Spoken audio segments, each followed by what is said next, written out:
I'm a senior dev, so you quit being a junior dev, okay? Stop being one. Take us home, Ken C. Dodds. Ooh, we can even read it in Espanol or Portuguese do Brazil. Are you a junior developer? If you answered yes, how do you know? Is it because your title is junior developer? Is it because your coworkers get all the more interesting work and you're stuck in the more boring repetitive tasks and simple bugs? Or do you just not feel like you've done your time yet to drop the junior moniker? Okay, interesting. Whatever the case may be, I want to tell you to stop being a junior. Stop it now. Stop it. What meme is that the person's just like, stop it? I can't remember. I've talked to lots of people who start their conversation with me by saying, I'm just getting started, or I'm just a junior, to which I reply, that's great. Welcome to software development world. Only to find out they've been working as a software developer for over a year and a half already. This surprises me. And it happened so much that I decided to write a blog post about how to get yourself out of this internal junior situation and start making major positive movement in your career. Okay, I'm excited. One thing I'm really excited about right here is that what I'm not seeing is, there's this like notion like everyone's just an engineer. Hey, just stop holding people back. No, there's a reason why we put these things on here, because it's about your experience. It's about your ability to solve bugs. It's about what you've seen and how you can apply your past to the current situation, right? That is the big differentiator. And also Vim, of course, Vim motions. You know what I mean? All right. So tech is fast. First of all, I think it's important to establish this first. There's absolutely no time limit on how long you have been a developer before you are no longer a junior. This is true. There's not, absolutely. It's about the things you've seen. Some people can do that faster. Some people can do it sooner. Any number of you that have heard is wrong. Let's see. Any number on that you may have heard is wrong. Absolutely. On team. I got to be a senior developer with 1 year and 7 months of professional experience at Netflix. I do not think that there's some requirement time, right? Anyone who says there's a time for it to happen, I don't believe that, right? I just don't believe that. It's about what you've seen. No, I'm not a genius, first off. It's about what you've seen, right? And so when I was at school, was I just doing school assignments? No. I was trying to build video games, right? I was taking everything I learned and trying to apply the shit out of it. You know what I mean? And so by the time I got to the professional world and I was working at a real company, I've already had years of trying to build stuff. So I've seen so much crap by the time I got to that point. It's just much, much different. So then by the time I got, because usually typically Netflix requires 5 plus years of experience before they'd consider you back in the day. And I got there just at 1.7 years of experience, 1.5 years of experience, only simply because I just applied everything constantly. Let's see. Well, one of the things I love about the industry is the pace it moves fast. With emerging technologies all the time and improvements to existing technology, it really doesn't take much time for a developer staying on top of these advancements in their area of interest to reach a level of familiarity that rivals those with decades of experience. Yeah, that can be true. Just because there's wholly new things, right? Just because you wrote TCP doesn't mean you're going to understand React server components. Totally get that. This is just like that classic expert fallacy. Just because someone's an expert does not mean they're an expert in all things. True. I think of it like this. Imagine there's a river with a steady current. Riding on a tube down the river is like developing experience in software development. Instead of everyone starting at the beginning of the river, they start where everyone else is. It doesn't take long once you jump in to keep up with everyone else on the river, regardless of how long they've been doing it. That's not as true. That's just simply not as true. Maybe in specific niche areas, for real. Like there's people right now that are 1/20th of the amount of experience, but are faster at CSS. But that's because they have just a niche experience, right? That's all it is. They have this experience in one little part. There's things that I understand that I will always win out on a lot of people that are newer, just because I've seen a lot of stuff. So my ability to debug is probably better. You know what I mean? Yes, you'll be lacking in experience upstream, but that doesn't change the experience you're having now. It's an imperfect analogy, I know, but I think it's instructive. I mean, I agree with the some of it, not all of it, but okay, let's keep on going. Now, of course, there's a lot to be said for people with decades of experience, and while most of it is positive, not all of it is. People with years of experience are more likely to be able to learn new things faster, because often new things resemble old things. Though not always. Unlearning is definitely a thing too. experienced developers are also more likely to be able to identify problems in code long before there are problems because they've seen how things play out in the real world and they understand constraints better. Yes, that's so. I think here's one problem that we may be about to run into in this river of article is that this is what I consider senior. It's not that you know React. Knowing React does not make you a senior. If you are the best CSSer ever, I don't consider you a senior. It has nothing to do with being a senior. Knowing something specific in my book has nothing at all to do with seniority. Seniority is about seeing problems and being able to foresee problems, being able to foresee where things can go massively wrong. And so for me, like, this is just, I think this feels like right here, this is the definition of this is a proper definition of a senior. You know what I mean? Right there. That said, experienced engineers are also more likely to be hesitant to try new tools and technologies and instead be set in their ways. I don't believe that at all. I just simply don't believe that. I.e., I'm trying out OCaml, right? I think that, I think one problem here is that one thing you got to know about Kent is that he really loves React. He has this whole React thing. People just don't like React. It doesn't mean that we don't want to try new things. I'm trying HTMX, which is arguably newer. I like Solid.js. If that's what he means by that, I don't know. The problem is what does he mean by the statement? You know, give him the benefit of the doubt. I just don't believe that. Not in technology. This can lead them to missing out on really terrific advancements in the ecosystem and tools. Experienced developers are also likely to miss out on important new features in languages and tools because they're just used to doing things a certain way. I also, again, I don't believe this. Just because experienced developers have seen things. And so the difference between doing callbacks versus doing promises is just vastly better. It is just simply better. Async await is better than callbacks. It's just simpler to use. You can just simply string features together. You don't have to nest into oblivion. It's just simply better. I'm not saying all things are better. I'm just saying some parts of it are better. So obviously, I don't think proxies are very great. I think that they're very confusing, and I think that they often lead to just the weirdest stuff, and they're very hard to debug. So does that make me hesitant to new features? I'm hesitant to certain features because I've seen enough, right? Decorators.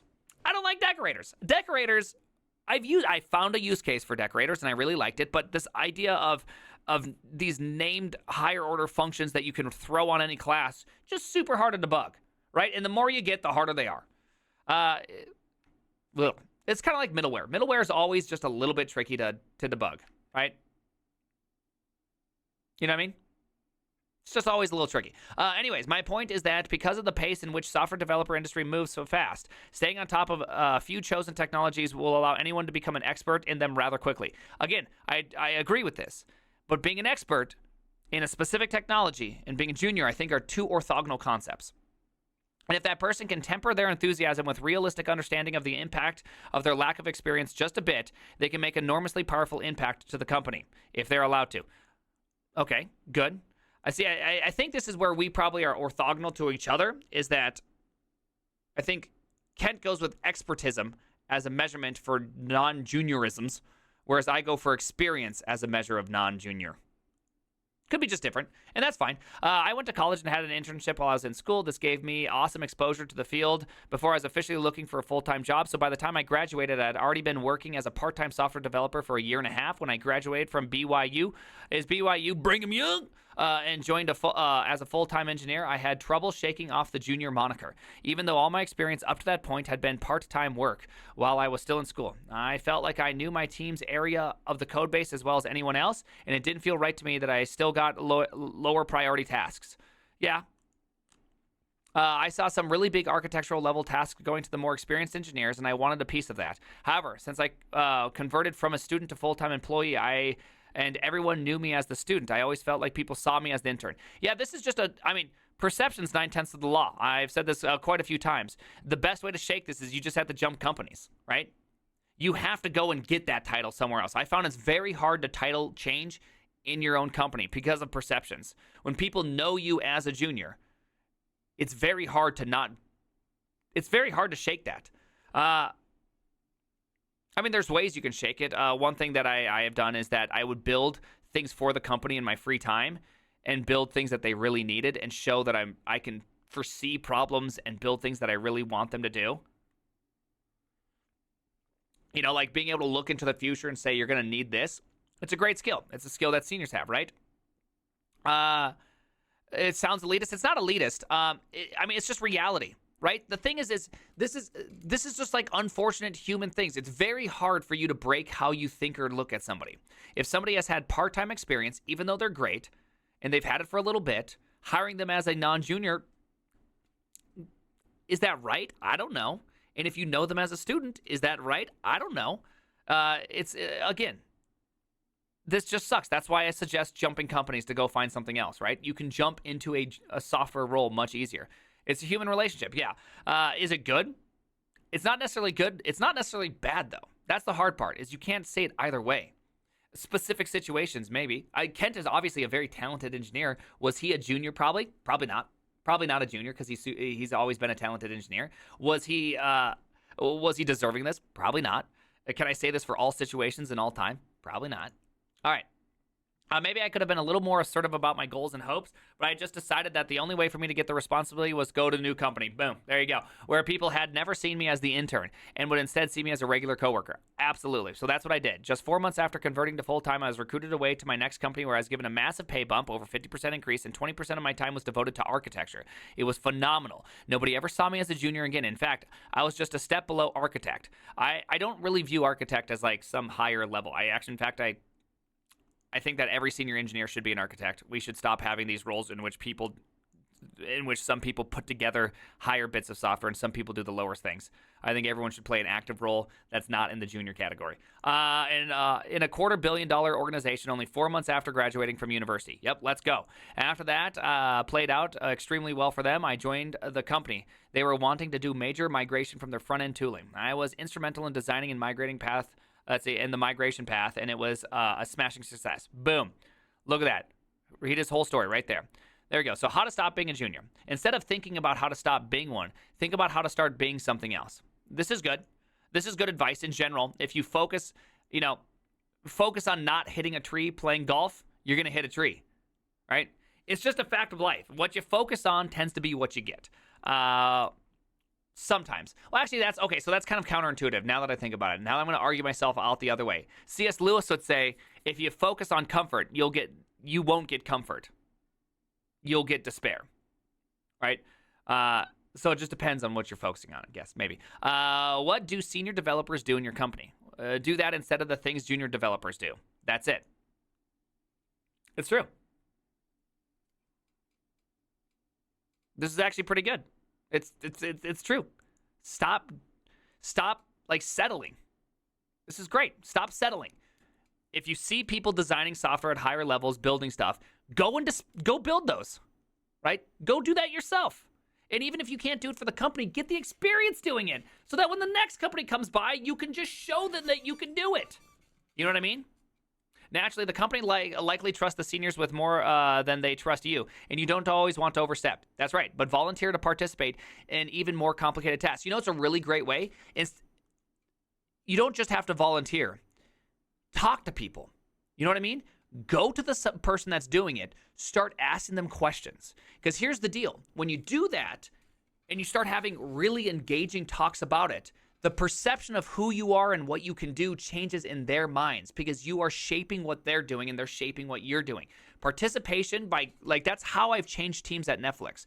At Netflix, we had a strong don't change teams policy for a long, long time. So what did I do? I went to the team that I'm currently on and I said, hey, what are you guys working on? They're like, oh, we're thinking about startup, how to get better at startup. So I went and I sat down and I thought about startup. How can we make startup on televisions faster? How can we do this? I came up with this idea that I called back then, this was like 4 years ago, trailing edge UIs. And I went to Chris and I said, hey, here's how we're going to do it. We're going to do this. We're going to load the current UI that we have cached. Then we're going to request the new UI and replace the cache for next time. If while our loading process also gets down from the server a force refresh, then we will refresh and wait for that to happen. But we will always just keep on being one UI behind. That way we can always just be going as fast as possible. Like, that's what I did. I suggested that. Now, did we fully do that? No, we didn't fully do that. But he was like, this is a good idea. This is what I'm liking.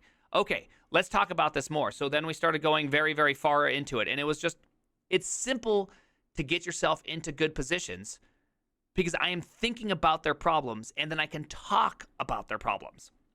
I can talk about it in a senior way. I can talk about it understanding what they need, right? And so it's kind of like a fun little way to do things. Even if it's just, hey, can I come and sit in on that meeting, take notes for yourself or anything you're unfamiliar with, and ask about those things later. In future meetings, you'll be able to contribute more and more with the knowledge you start to accumulate. Yep, study things out a bit after the meeting and make suggestions. Absolutely, boom, right there. The key. Beware of being overbearing. Even though you can accumulate a lot of modern knowledge really fast, you should be sure to acknowledge that your experience limits the usefulness of that knowledge. So be respectful of your coworkers. Always, as TJ always says, just out nice your coworkers. Always true. But find that people who are willing to sit down with you and answer your questions to help fill in the gaps in your experience as you rapidly accumulate knowledge. Very good. Use the fast-paced technology to your advantage and learn about what's new and improved that developers at your company can take advantage of today. Still be super careful. JavaScript as a community has been one of the worst things you can do. Like, look up any project on GitHub, and every single year you'll see a new build tool, a new build system, and within just like a year and a half, it's legacy. It's bad. It's not good. So, one hard part about this is that new technology can become legacy super fast, and then you're stuck with a shitty solution. So, careful. You don't have to rush into everything, but it is good advice in general. Know what likely is going to be good, and you'll start to develop like a touch for what is good, what is bad. Then teach those concepts in brown bag lunch meetings where everybody brings a lunch and someone presents something, often held weekly. Yeah, and if your company doesn't have a brown bag lunch meetings scheduled, then get them scheduled and present at them. Yeah, Rust into HTMX. Rust into HTMX is an experiment. Is it going to be good? I don't know. That's why I'm doing the experiment. That's why I'm taking time. That's why I'm building to do MVC. And after I build to do MVC, me and TJ and somebody else are going to probably build something. Will we use OCaml? Probably. Dax, Adam, TJ, and I will probably build something coming up here shortly. And we'll see how that goes. And we'll keep on using HTMX and keep on building bigger projects until we go, okay, this actually is a good technology. You just start small with very defined and confined constraints. You know what I mean? Volunteer to speak at local meetups. A meetup talk is responsible for both my job changed, I talked about earlier, as well as getting invited to join Egghead IO as an instructor. Propose to speak at conferences. Yeah, this is great stuff. Speaking at conferences is a great way to up-level people's perception. Remember, again, perception's 9/10 of the law. When they see you talking at a conference, people automatically think you're smarter. It doesn't matter if you are. They just think you are. Another thing I would probably add on to here is consider also YouTube. Good YouTube videos explaining deep concepts, even if they get no views, you can point somebody to that, right? This is what I've done, right? It's also really good just doing that because you'll find that you have the weirdest tics. You say things, you do things, you scratch your nose a lot when you're nervous or when you're thinking. You'll do weird things and you'll go, I should probably change that because that's just strange. Talk about what you've accomplished to demonstrate you're really contributing at a level beyond their expectations of a junior. Make them think to themselves, this dev is is only a junior, and they did that. Maybe they're not really a junior after all. Hell yeah. Make sure your manager understands your goals and intentions as a developer. Communication, people. And if you're hoping to ask for a promotion in the meeting where your manager tells you about whether you get a pay raise, you're asking way too late. Facts. They should know your goals much earlier than that. They should know your goals much earlier than that, and you can ask them what they expect you to be able to do to get to that level. This is true. Very, very true. Try it till it fits. I don't like that phrase, fake it till you make it. Agreed. But the sentiment is here as well. The idea is that you operate on a level of what you want to be as well as you possibly can. And eventually it'll start feeling like you really are that level. Yeah, I like to call this the need thing, right? If you get tossed into a situation in which is not at your level, you tend to rise to your level. If you play sports with people that are all worse than you, you won't get better, right? You start relying on your goodness there. That's why when we were growing up, us boomers pretty much, we all thought we were great at video games. Why is that? Because all of our friends sucked at video games. We were the best. That's all there was to it. So guess what? I thought I was great. And then guess what happened? The internet came around. And you discovered you're actually not that great. But it made you much, much better. Because you actually had real competition, right? You had something that brought you to a higher level. You know what I mean? Yeah. I felt like I had to leave the company I was with to get up to the level I wanted to be. I probably could have managed it. By the way, Lithium, don't make fun of my video gaming. With the company I was already with, if I had been more patient. I probably would have done that had I not been actively recruited out. That said, sometimes if you can't just shake the junior off your title, you may consider looking for another opportunity. Again, on board. I hope this article did not diminish the amount of work it takes to gain experience and make impact in this industry. It's a lot of work. However, my primary goal is to help inspire some folks to set their sights higher. You're capable of more than you think. I promise. Absolutely, absolutely, absolutely. You don't have to be a junior anymore. It's time for an upgrade. Good luck. It's true. You don't have to be a junior. Again, I think this is where Ken C. Dodds and I have a slight disjoint set here, which is I don't consider an expert a senior or a senior an expert. I consider a senior experience. They can see things. Really, they're debugging skills. I feel like debugging skills are a great indication of expertness. It just simply means you've seen a problem so many times that you're just going to know good solutions, right? I just got my first job and I'm watching this. Perfect. You know, you now have goals. Ken just gave you really good goals. Honestly, he gave you really great goals right now. I know how to use print. Good. 4 months of junior does not equal senior. Exactly. 4 months of being a junior does not equal senior. Experience makes you a senior. Experience makes you a junior. There's an easy way to become a senior. Just move to Mexico.